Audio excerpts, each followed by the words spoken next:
Hey everyone, so now's the time to jam. This is my number 2 YouTube video that I'm making to sort of explore, talk about, explore my particular explorations in personal development.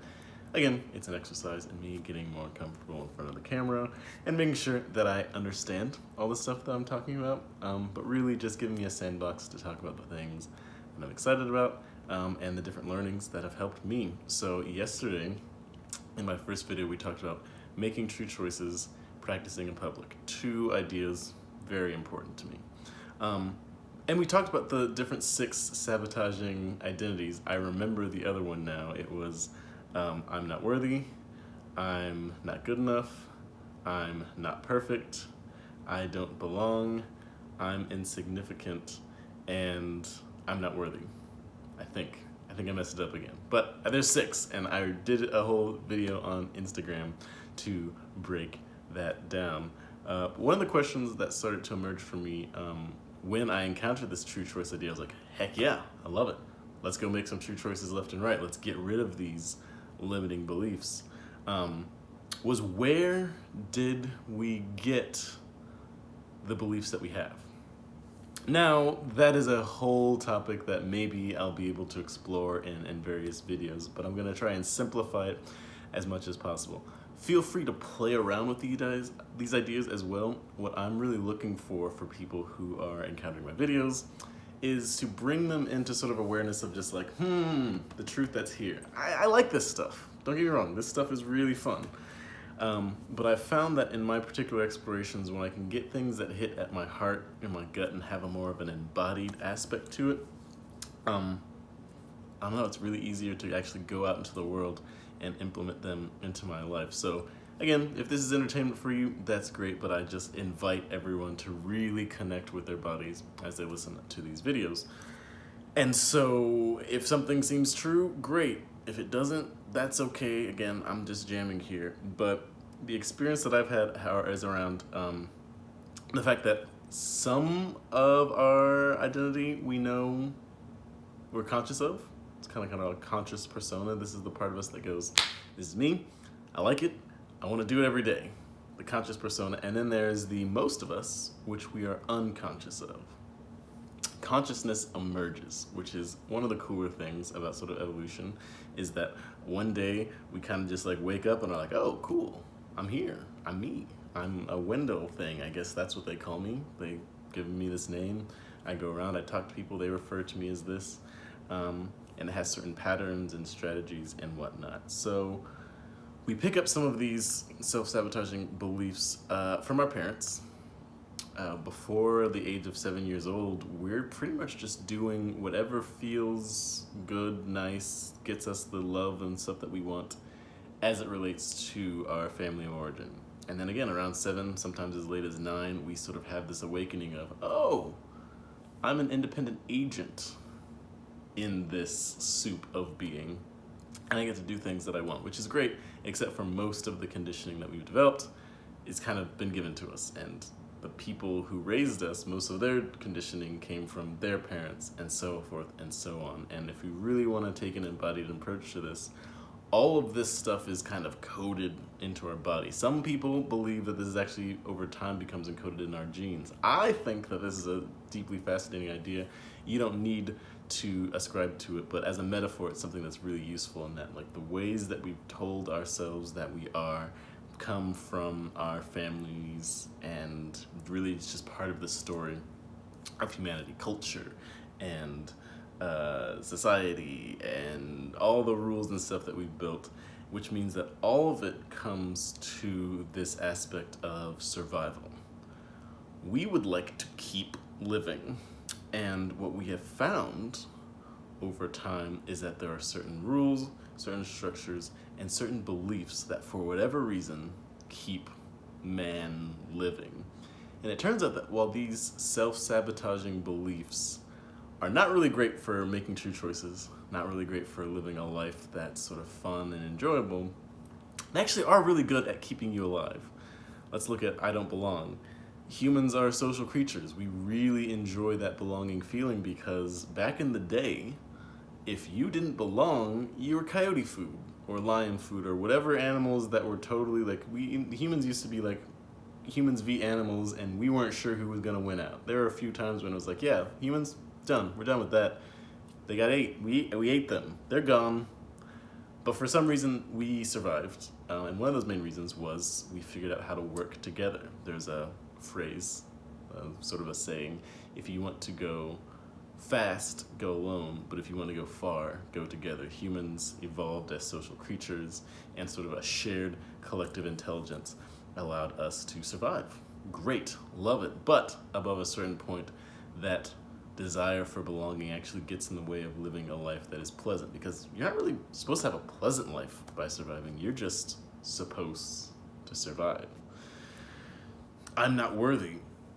There's a whole developmental level, and we'll definitely jam on that. Developmental levels are some of my favorite things, where your identity, if you were going to somehow break out of this mold of just surviving in sort of a belonging sphere, you needed to prove your worth to a society. So to belong, sometimes you have to be worthy of belonging. You know, how valuable are you? What do you add to the collective?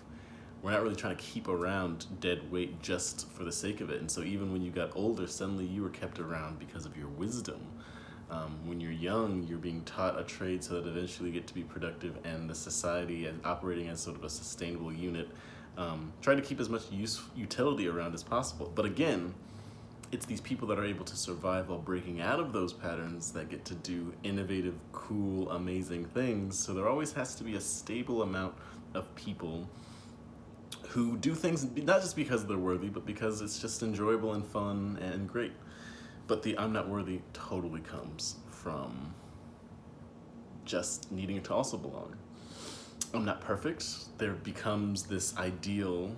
Again, these are all kind of melding together, so just work with me here as I explore this.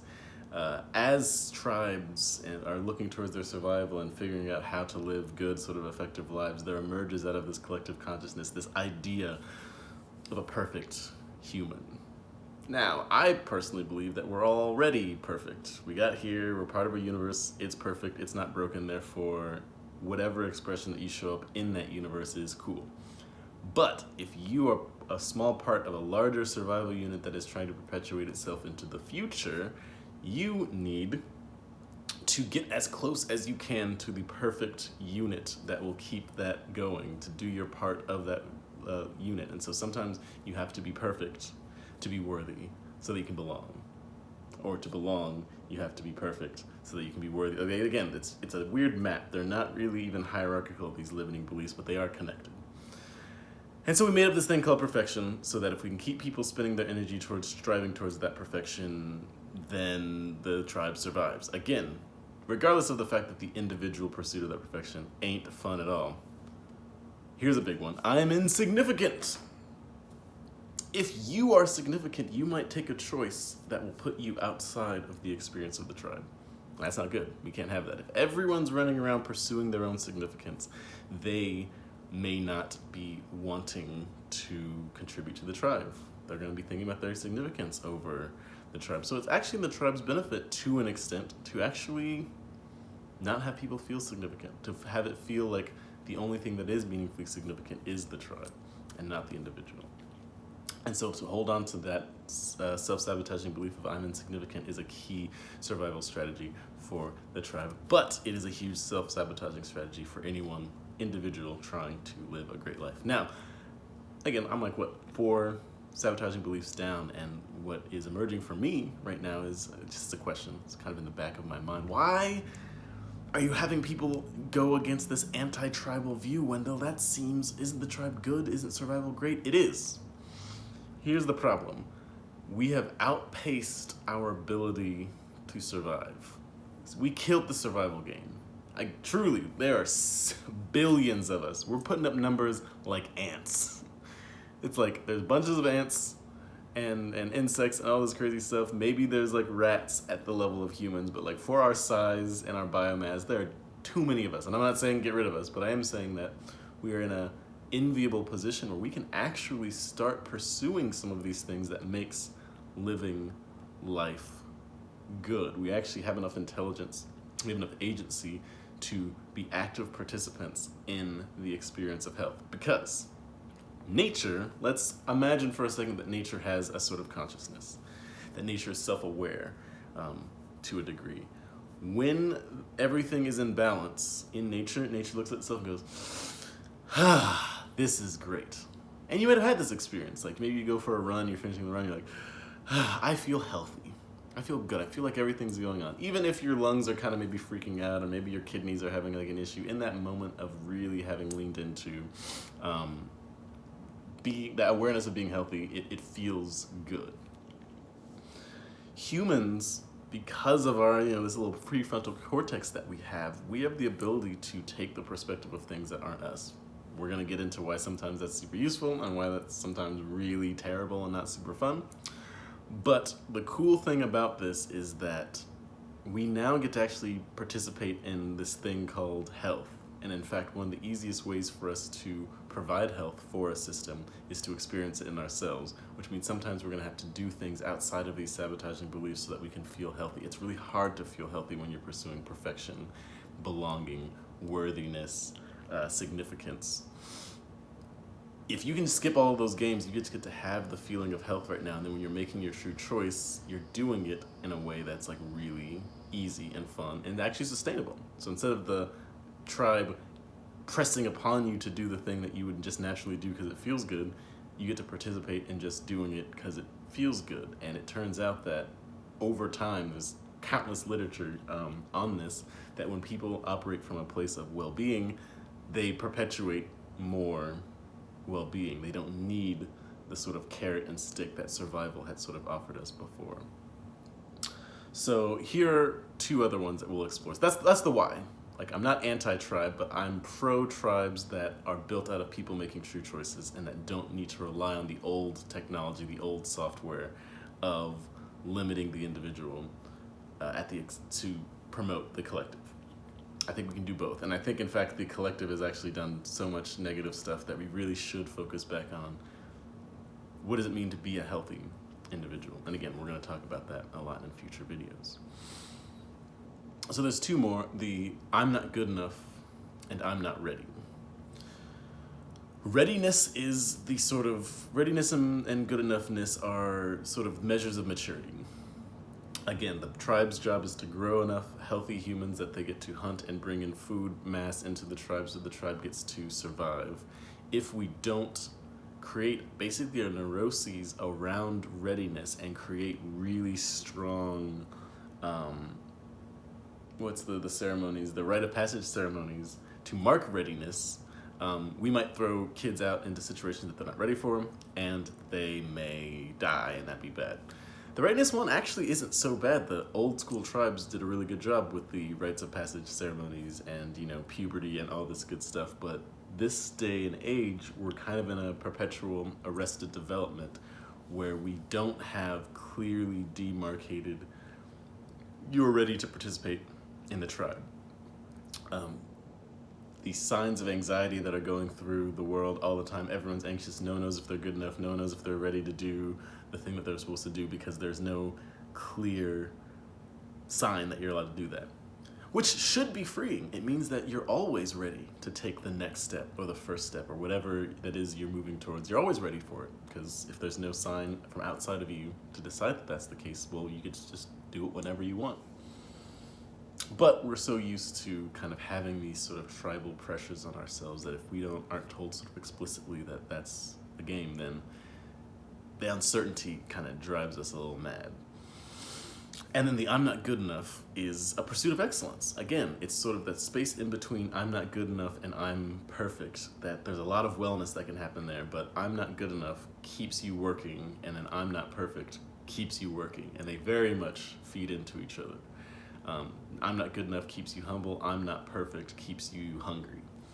And so all of these together provide a really fantastic tribal unit for humanity.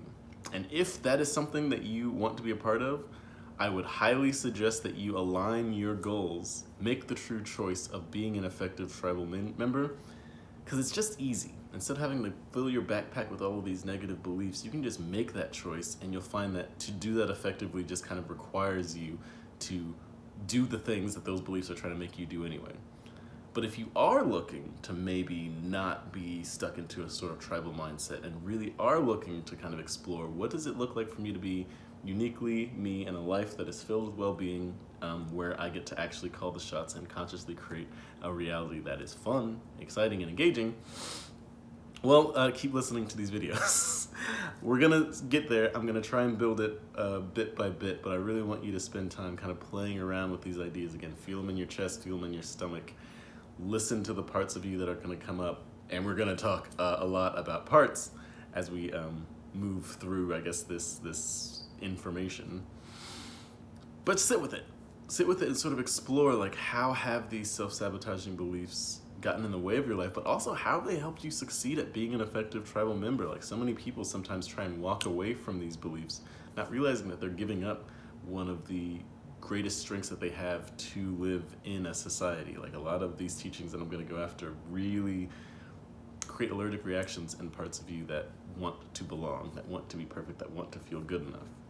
So it can sometimes take a while to get over that, but explore that. That's the source of why do we have these negative beliefs in a nutshell. Like, and there's still a lot of stuff that goes on, and when it becomes relevant, I'll explore that. But again, take some time to chill with it. Hit me in the comments if you find this stuff to be interesting, and if you have any more questions. I like this to be some sort of dialogue where you can sort of ask, like, what's going on here? I'd like to really focus on the needs of people that are listening. But if I don't have that, I'll just keep riffing on sort of what's important for me and just sort of add on layer and layer the different ideas that I've been exploring. And really, it's just getting reps in. So video number 2 is done. I will see you guys on the next video. And if you haven't already, go ahead and subscribe. And I'm looking forward to making more for you.